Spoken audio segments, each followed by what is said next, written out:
Mi nombre es Octavio Pérez, soy un pensionado de 73 años de edad. Vivo con mi perro Cartucho, en la misma casa. Estamos solos desde que mi querida Inés decidió abandonarnos. La pobre no pudo soportar más ese maldito cáncer, el cual terminó con su vida. Pero aún tengo las esperanzas de volver a verla, aunque eso implique que yo muera. Por cierto, algo relacionado les contaré hoy. Un confuso episodio que me tocó vivir hace exactamente una semana atrás. Lamentablemente, la situación de mi país no es de las mejores. Nuestra economía, hace años está destruida y mal manejada. Esto me ha obligado, a pesar de mi edad y de ser jubilado, a seguir generando ingreso de dinero a mi hogar. Por tal razón acepté el trabajo de conducir un taxi por las noches. Es un oficio que al ser nocturno, de antemano sabía con todo lo que debía lidiar, desde jóvenes ebrios hasta señoras o señores de mayor de edad, y ni hablar de lo peligroso que resultaban ser algunos barrios de mi ciudad. En fin, desde que tomé el trabajo, sabía en qué me metía, pero jamás pensé en vivir para contar lo que me sucedió 7 días atrás. Todo comenzó ese viernes. Había arrancado alrededor de las 7 p.m. de la noche a trabajar, todo estaba por demás tranquilo y ya se notaba que sería una noche fría. Estuve en la base hasta casi la medianoche, solo 2 míseros viajes había realizado hasta el momento. Parecía que la velada no sería rentable. Así que notifiqué al modulador que daría un par de vueltas por el microcentro para luego culminar mi turno, pero fue en vano. Las calles estaban vacías. Para terminar de asegurarme, decidí dar una última vuelta bordeando el centro, y por una calle solitaria, un sujeto elevaba su mano, signo de que tomaría el coche. Me detuve sobre mi derecha. El individuo algo apresurado cruza la avenida y se sube en el asiento trasero. Buenas noches, le digo. El hombre ni me contestó, solo me entrega un sobre con dinero, mientras me decía que debía llevarlo hacia 5 direcciones y esperarlo unos minutos en cada locación. Accedí, pero no quise aceptar ese dinero. Sin abrirlo noté que allí había demasiado y no me parecía leal cobrar algo así. La primera dirección era cerca, lo trasladé a calle Salcerini y Don Bosco. Allí había un taller mecánico. Años atrás allí existió una concesionaria, por lo que tenía entendido. El dueño, luego de quebrar financieramente, con ayuda de un juez logró montar un taller. Al llegar, el sujeto se baja, se acomoda la corbata y se dirige hacia el lugar. Sinceramente no presté mucha atención, en un primer momento, aunque al rato me puse a pensar que no era común que un tipo de traje ingrese a un taller a esa hora de la madrugada. Al correr de los minutos el hombre regresó y me pidió que lo llevara a un conocido lugar para mí, ubicado entre las calles Liniers y Güemes. Enciendo el taxi y me dirijo hacia allí. Al igual que el primer viaje, el sujeto no emitía sonido alguno, solo observaba la ciudad por la ventanilla. Una vez en el lugar, nuevamente el sujeto baja, pero a diferencia de la anterior vez, compra y regresa de inmediato. Luego, desde allí fuimos hasta La Milagrosa, un asentamiento bastante peligroso en la zona. No muchos taxistas se animaban a meterse en estos barrios. De repente me hizo detenerme frente a una plaza. Allí bajó y dialogó con unos jóvenes que fumaban porro. Parecía preguntar por alguien, luego cruza la calle y se adentra en un callejón oscuro. A los minutos, una lluvia de balas sacude en la fría madrugada. Algo asustado intenté arrancar, pero de los nervios no podía hacerlo. De pronto veo salir caminando del callejón a mi pasajero trajeado, quien sube y me indica el nuevo destino. Este trayecto era un poco más largo que los anteriores, pero el hombre seguía en esa extraña postura de no hablar, aunque yo por el espejo retrovisor lo observaba mucho y realmente su rostro demacrado lo hacía aún más triste. Este sujeto sí que era todo un misterio.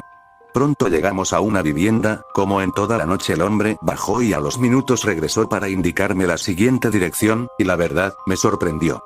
Me pidió llevarlo al lado de mi casa, al departamento del juez Fortitelli. Una vez que llegamos, el hombre desciende algo nervioso, tanto, que en un descuido se le cae una tarjeta de su saco. La levanto del piso y en ella se podía ver que pertenecía a un estudio de abogado. También figuraba su nombre, Ignacio Velasco. Eso explicaba por qué la formalidad del traje en el sujeto. Luego, un griterío se escucha desde el interior de la casa de Fortitelli. Sucedido esto, un silencio sepulcral.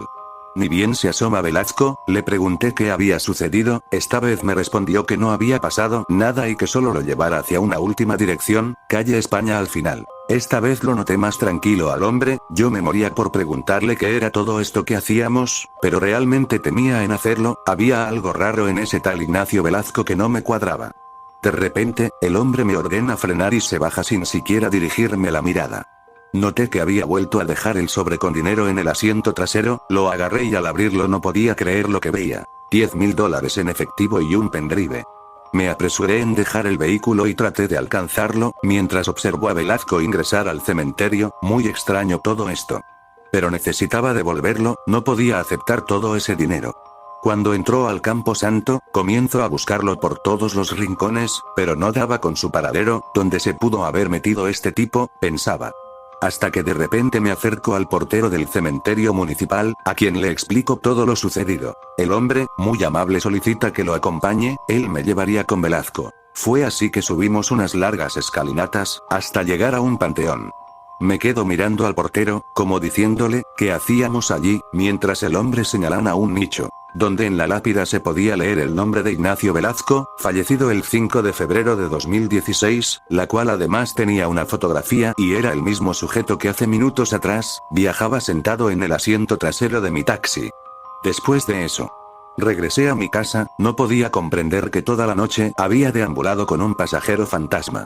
Así que, luego de ducharme intenté dormir un rato. A las horas me despierto, era ya media tarde, me levanto y escucho mucho bullicio y movimiento en el vecino departamento del juez Fortitelli. Me cambié y salí a ver qué pasaba. Quedé helado. El juez se había suicidado. Perturbado me encierro en mi casa, enciendo la computadora para tratar de averiguar quién fue el Ignacio Velazco. Pude averiguar que era el abogado más exitoso del estudio llamado Segura.